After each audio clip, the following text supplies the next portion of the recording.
Hello, this is Asa from Berroco with a new video tutorial for our mystery blanket knit along.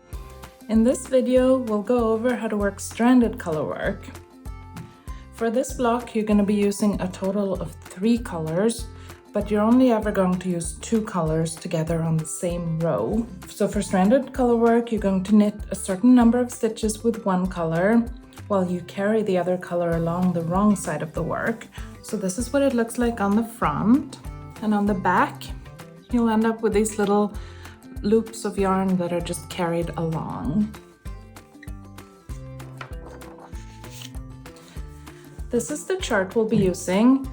It's a pretty simple chart with a short 4-stitch repeat. You'll see you have 1 stitch on this side, and you have 2 stitches on this side, and then you have 1, 2, 3, 4 that you're going to be working over and over again. And as before, the row numbers at the side of the chart will help you figure out which side to begin for each row. So here's row 1 on the right hand side. That means that row is going to be worked from the right to the left. And it's a right side row, so you're going to be knitting those stitches. And same likewise on wrong side rows, you have the number here on the left hand side. That means you're going to be working that row from left to right. You're going to be purling all the stitches on that row. So for this square, you'll need to cast on 63 stitches according to the pattern. That's a multiple of 4 stitches for the repeat, plus 1, 2, 3 stitches at the sides. So for this video, I'm just going to cast on 23 stitches instead. That'll work as well. That'll work for your swatch too if you want to swatch for this block, which you might want to do if you've never worked colorwork before. So after you cast on your stitches, you're going to purl 1 row, knit 1 row, and then purl another row. And then you're ready to begin working the chart. So I've done that, and I'm ready to begin working row 1. So row 1 is a right side row. It is worked with colors 4 and 3. So for me, that's this oatmeal color that's already attached to my work, and then I have the darker blue color. And the first 1, 2, 3 stitches are worked in the color that I already have here. So I'm just gonna go ahead and knit those stitches. 1, 2, 3. So now we're ready to join the blue yarn, and we're going to work just 1 stitch in that color.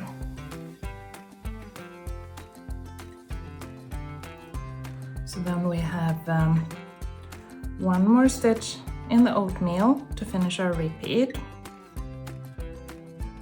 And so we're going to work this section over and over. So we have oatmeal, oatmeal, blue, oatmeal. 1, 2, 3, 4, and again.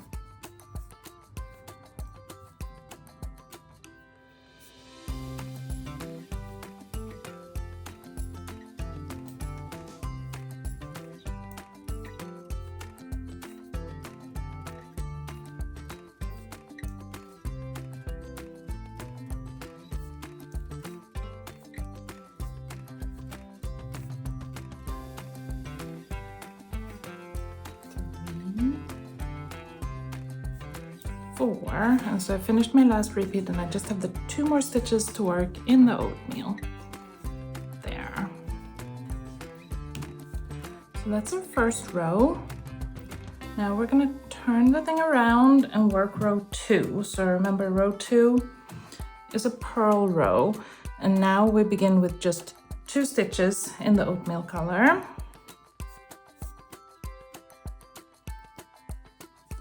I'm just going to purl those 1, 2, and then when we change colors at the beginning of the row, it's really important that you drop the old color down to the left and pick up the new color from underneath. That'll twist the yarns here so that you don't end up with a gap.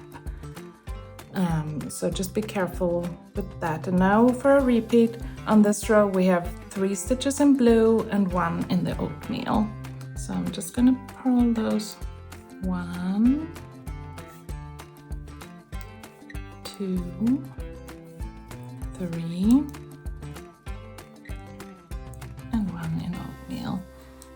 continue that way all the way across.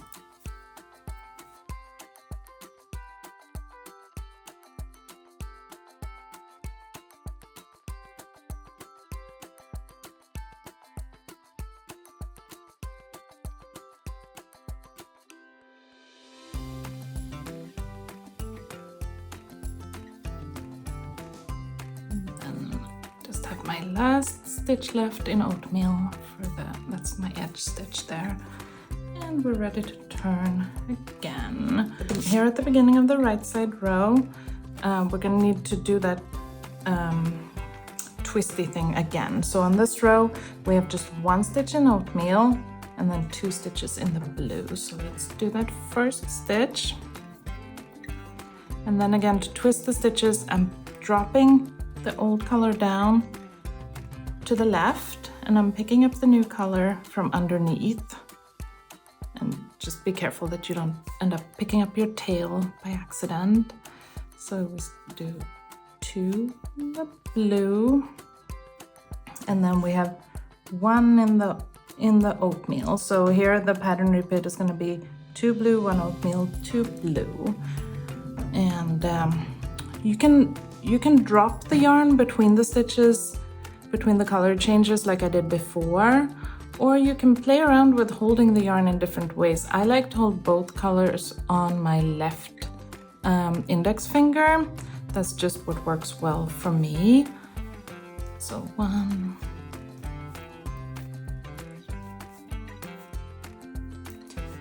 but there are different ways to do it.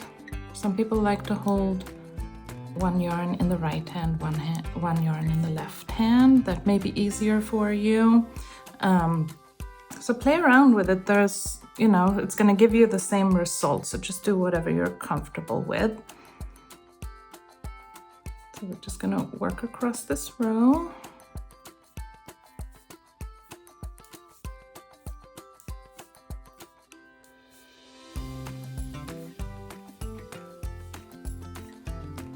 Now, as you're knitting, you wanna just look at it and just open it up a little bit every few stitches.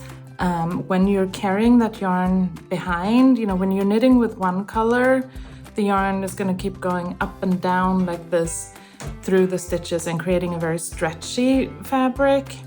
But when you're carrying the yarn straight across the back, you don't get the same amount of stretch, and so you just want to be careful that it doesn't pucker in.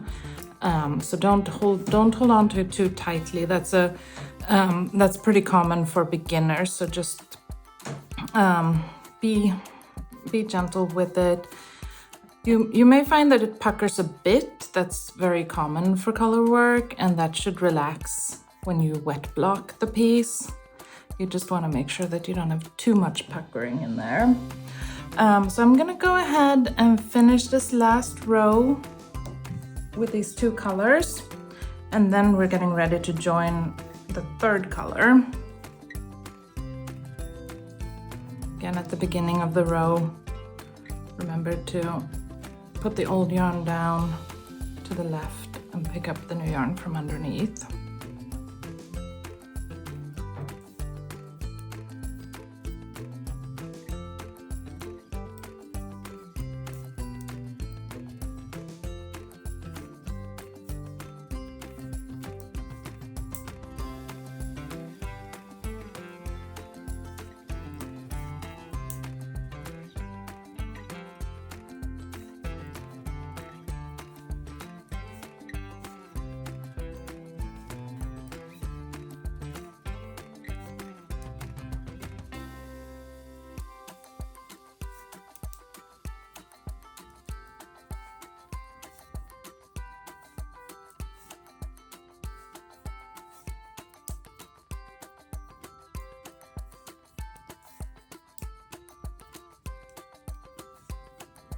As you can see on the wrong side, I prefer just dropping the yarns in between the stitches.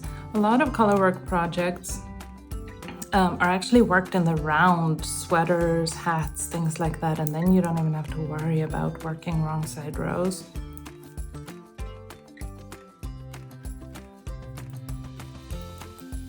So we're coming to the And here.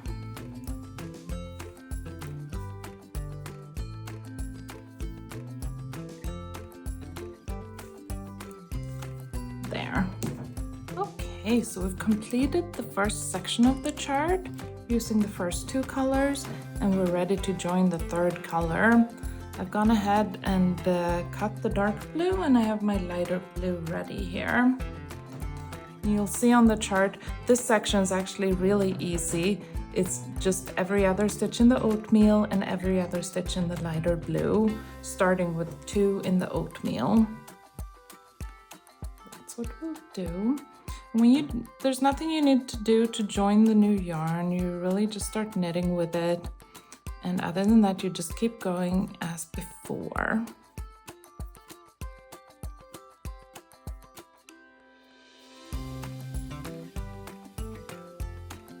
If you find it difficult to keep track of the pattern repeat on the chart, you could always place a marker right where the red lines are on the chart. That would be every 4 stitches. That can be especially helpful if you're working on a larger chart with a longer repeat. But you can use it on this chart as well. And other than that, there's nothing really else to it. I hope you enjoy this month's block. Happy knitting!